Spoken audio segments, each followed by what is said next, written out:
So True Geordie's been exposed for saying this. Side now, there's no way Brian would win that. Although I would gladly blow myself up if I could take that bag with us. That's the use of a stereotype there, which is obviously not what he... I'm just saying, if he really wants to prove it, do the right thing. Let's see how...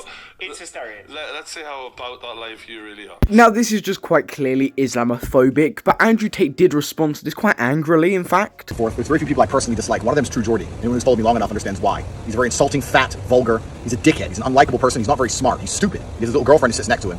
And they did a video about me long ago where they were insulting a bunch of women who worked for me, calling them horrible names. He made full-grown women cry.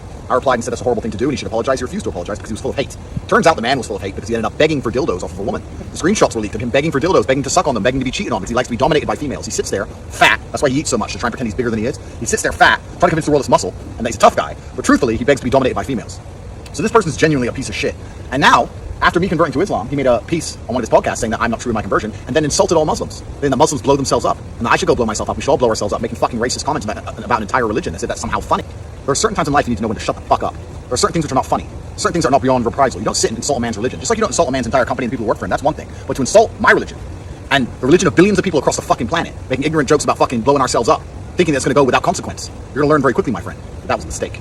True Geordie, at the time of recording this, has just released an apology. Did a joke online, and it's caused a reaction, upset.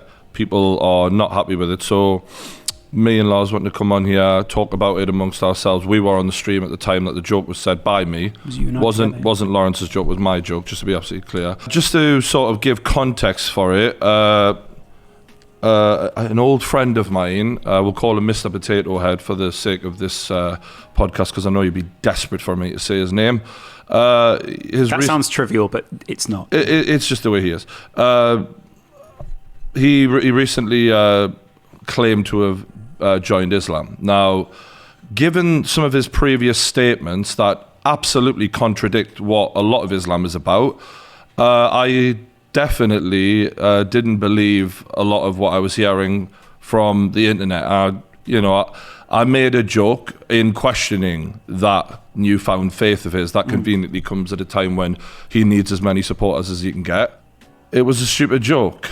As much as I don't want to repeat the joke, I think it's only right so that people have context. To be honest, I just completely think this wasn't a wholehearted apology. He managed to get this apology out in less than a day, something that just shows to me that he just doesn't really care. An apology should be a reflection on your behaviour that should take maybe at least a week, but this has taken a day, and it's purely just because of the backlash. But what do you think of the situation? Comment below your opinions.